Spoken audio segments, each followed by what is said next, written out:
The Aryan Khan case has once again returned to the headlines, and this time due to a legal decision by the Delhi High Court. The Delhi High Court has rejected former NCB officer Sameer Wankade's defamation suit linked to the upcoming Netflix series The Bads of Bollywood.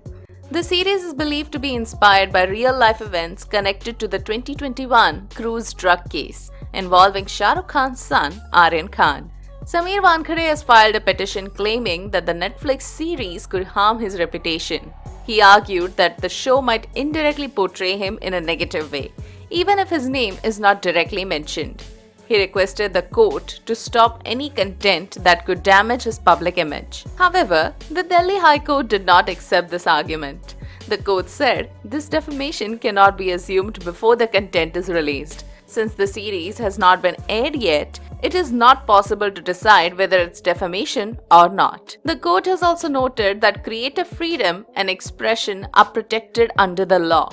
As long as the series does not clearly name or directly target a person, legal action cannot be taken at this stage.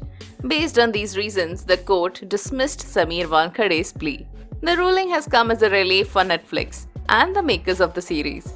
They can now move ahead with the project without any immediate legal obstacle. While the makers have not officially confirmed a direct link to Aryan Khan's case, the issue has once again sparked public discussion. The court's decision has brought fresh attention back to one of Bollywood's most talked about controversies. Comment below and subscribe for more updates.